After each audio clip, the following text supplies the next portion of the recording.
Shalom, selamat pagi anak-anak. Sebelum kita memulai pembelajaran kita hari ini, mari kita berdoa menurut agama dan kepercayaan kita masing-masing. Berdoa mulai.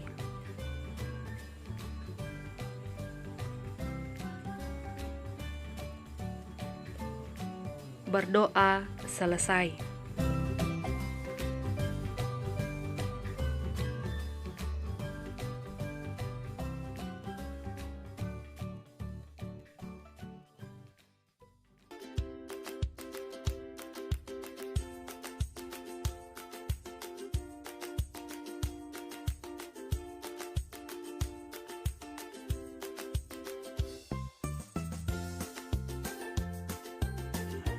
Nah, anak-anak, saat hujan turun, tentu seperti pada gambar yang kalian lihat, tanah pasti akan menjadi berlumpur.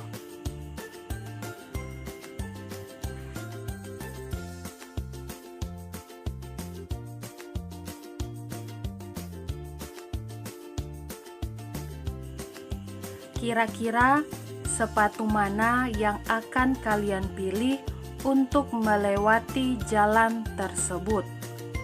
Apakah sepatu boot atau sepatu heels?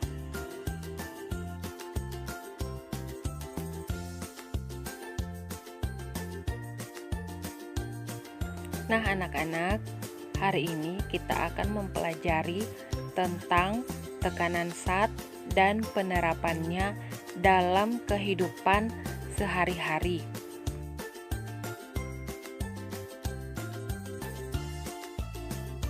Kemudian, tujuan pembelajaran kita di hari ini yaitu yang pertama, menjelaskan konsep tekanan, yang kedua, menerapkan hukum Pascal dalam kehidupan sehari-hari, dan yang ketiga, menganalisis penerapan hukum Archimedes pada benda yang terapung, melayang, dan tenggelam di dalam air.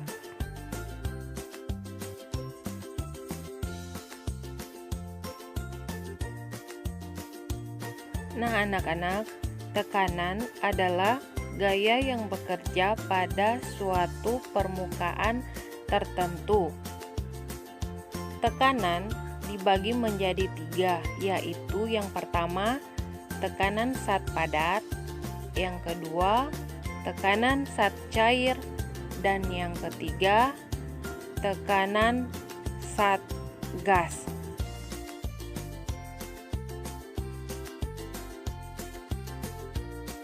Kemudian, tekanan zat padat. Semakin kecil permukaan bidang tekan, maka tekanan yang dihasilkan semakin besar.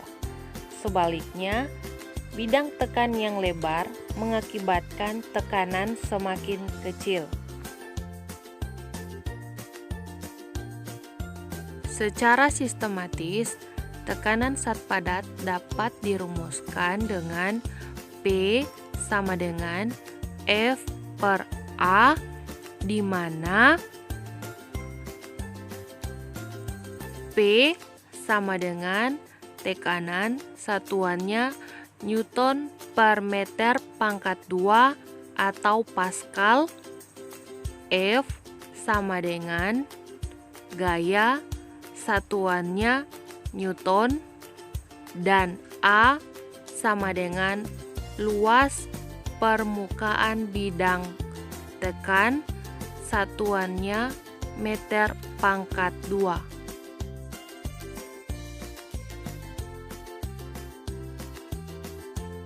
Nah, anak-anak, mari kita kerjakan contoh soal. Di sini perhatikan soalnya. Sebuah balok bermasa 300 kg dengan ukuran panjang 1,5 meter, lebar 1 meter, dan tinggi 0,5 meter. Tentukan tekanan pada dasar balok jika balok diletakkan di atas meja. Nah, penyelesaiannya yaitu yang perlu diketahui M sebesar 300 kg, P sama dengan 1,5 meter, L sama dengan 1 meter, dan percepatan gravitasi bumi sama dengan 10 meter per sekon pangkat 2. Kemudian, luas alas balok adalah A sama dengan P dikali L, A sama dengan 1,5 dikali 1 sama dengan 1,5 meter pangkat 2. Jadi, gaya yang bekerja pada meja adalah gaya berat balok, di mana F sama dengan W sama dengan M dikali gravitasi sama dengan 300 dikali 10, hasilnya 3000 Newton. Nah, sekarang kita akan menghitung tekanan, yaitu dengan rumus P sama dengan F per A sama dengan 3000 per 1,5. Hasilnya 2000 Pascal. Jadi, tekanan pada dasar balok jika balok diletakkan di atas meja sebesar 2000 Pascal.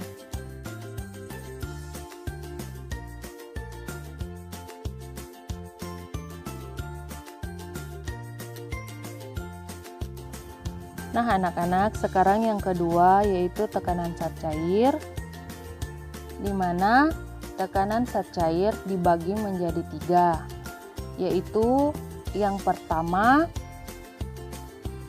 tekanan hidrostatis, yang kedua hukum Archimedes, dan yang ketiga hukum Pascal. Kemudian yang pertama tekanan hidrostatis. Tekanan hidrostatis adalah tekanan dalam zat cair yang disebabkan oleh berat zat cair itu sendiri. Secara sistematis, tekanan hidrostatis dapat dirumuskan yaitu pH sama dengan Rho dikali H dikali G, di mana pH yaitu tekanan hidrostatis, satuannya Newton per meter pangkat 2 atau Pascal. G sama dengan percepatan gravitasi bumi, satuannya meter per sekon pangkat 2. Rho sama dengan massa jenis zat cair, satuannya kilogram per meter pangkat 3. Dan H sama dengan kedalaman, satuannya meter.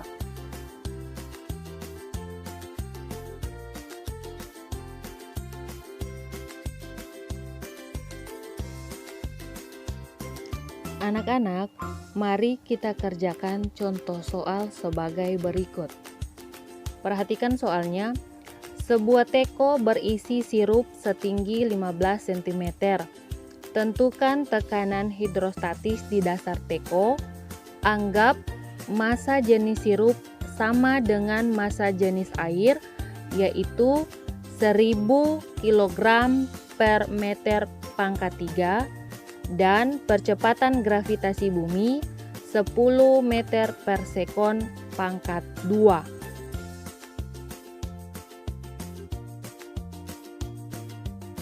Kemudian kita tulis dulu yang diketahui. Diketahui H sama dengan 15 cm. Karena satuannya cm, kita harus merubahnya dulu menjadi meter. Jadi 15 cm diubah menjadi 0,15 meter.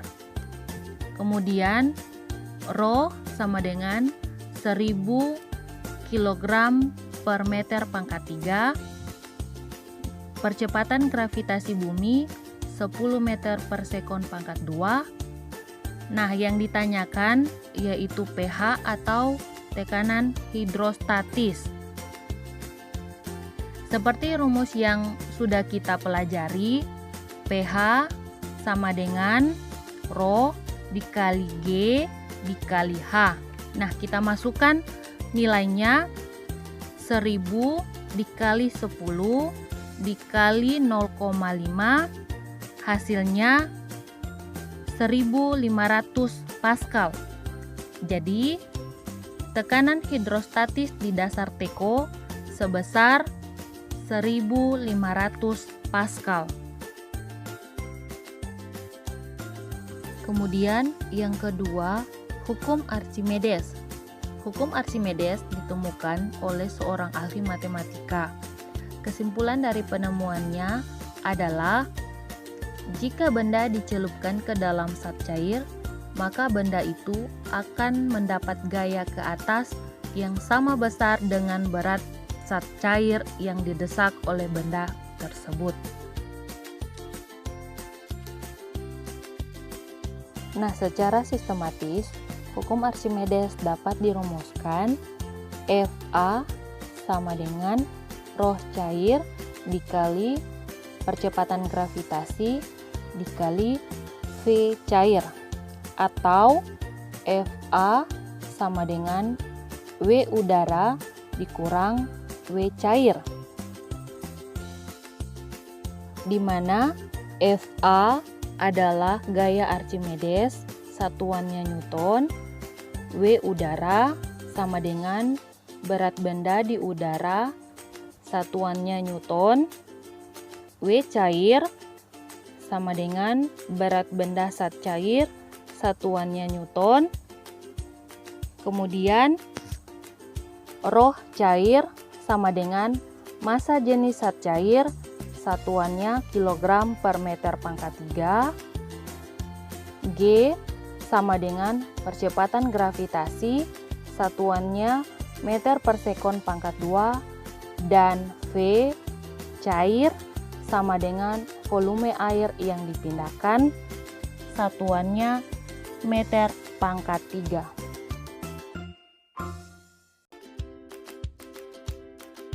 Nah, selain gaya berat, hukum Archimedes akan mempelajari gaya angkat.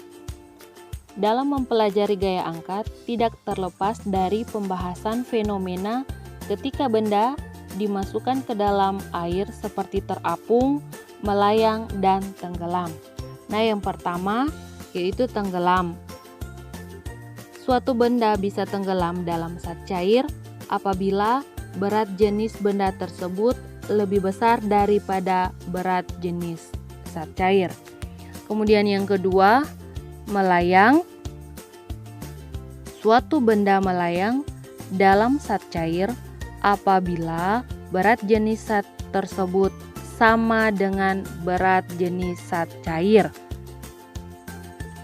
Nah, yang ketiga, sebuah benda terapung dalam suatu zat cair apabila berat jenis benda tersebut lebih kecil dari berat jenis zat cair.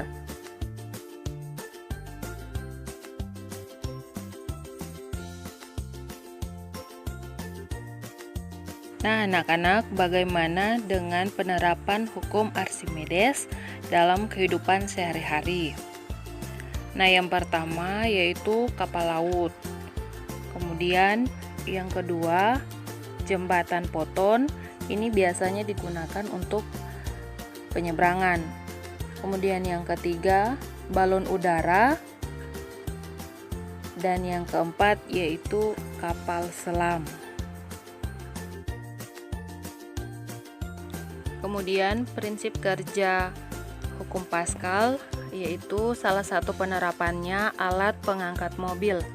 Nah, alat pengangkat mobil ini bisa kalian temukan pada bengkel atau tempat pencucian mobil. Nah, ini menerapkan hukum Pascal. Nah, anak-anak, kalian bisa perhatikan pada gambar.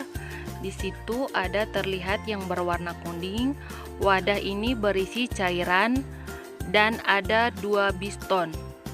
Nah, piston 1 yang permukaannya kecil disimbolkan dengan A1. Sedangkan yang luas permukaan yang besar yaitu piston 2 disimbolkan dengan A2. Nah, apabila diberikan gaya pada permukaan kecil yang disebut dengan F1, gaya ini akan diteruskan oleh zat cair ke segala arah sampai ke luas permukaan 2 gaya. Nah, ini disebut F2. Gaya ini yang akan lebih besar dari semula, maka menjadi lebih kuat untuk mengangkat mobil tersebut. Nah, anak-anak, hukum Pascal yaitu tekanan yang diberikan zat cair pada ruang tertutup akan diteruskan ke segala arah dengan sama besar. Secara sistematis, hukum Pascal dapat dirumuskan dengan P1 sama dengan P2 atau F1 per A1 sama dengan F2 per A2, di mana F1 yaitu gaya yang diberikan pada penghisap kecil, satuannya Newton. F2 yaitu gaya yang diberikan pada penghisap besar, satuannya Newton. A1 yaitu luas penampang pada penghisap kecil, satuannya meter pangkat 2, dan A2 yaitu luas penampang pada penghisap besar, satuannya meter pangkat 2.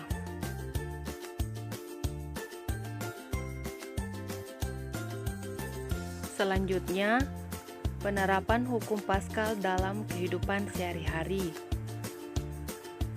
yaitu yang pertama dongkrak hidrolik. Nah, ketika kalian ingin mengganti ban, maka yang kalian butuhkan yaitu dongkrak ini.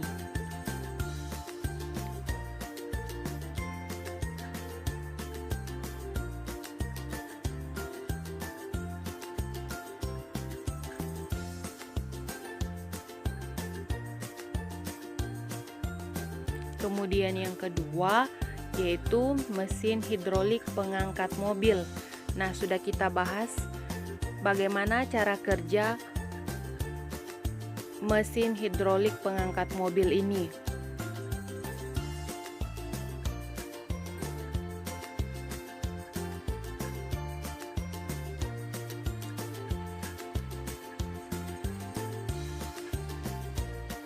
Kemudian yang ketiga yaitu rem hidrolik.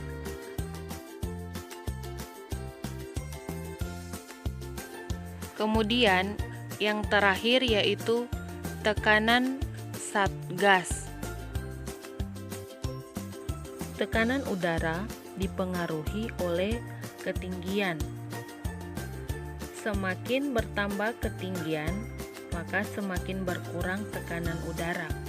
Jadi, di puncak gunung tekanan udaranya rendah. Sementara, semakin berkurang ketinggian, maka semakin bertambah tekanan udara. Jadi, di dasar laut tekanan udaranya semakin tinggi. Kemudian, alat untuk mengukur tekanan udara yaitu barometer.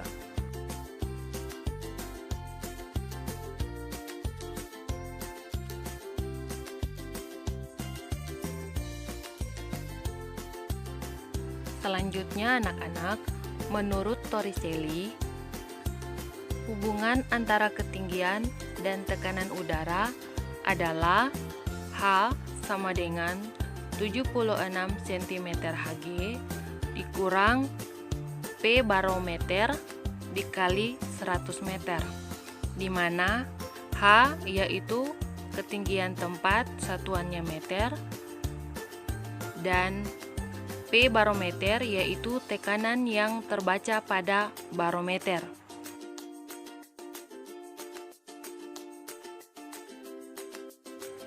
Supaya lebih kalian mengerti, kita langsung saja coba kerjakan contoh soal sebagai berikut. Sebuah balon udara terbang dengan ketinggian 500 meter. Tentukan tekanan udara di ketinggian tersebut. Penyelesaian, jangan lupa terlebih dahulu menulis yang diketahui. Nah, di sini diketahui ketinggian atau H sama dengan 500 meter. Nah, yang ditanya P atau tekanan udaranya berapa?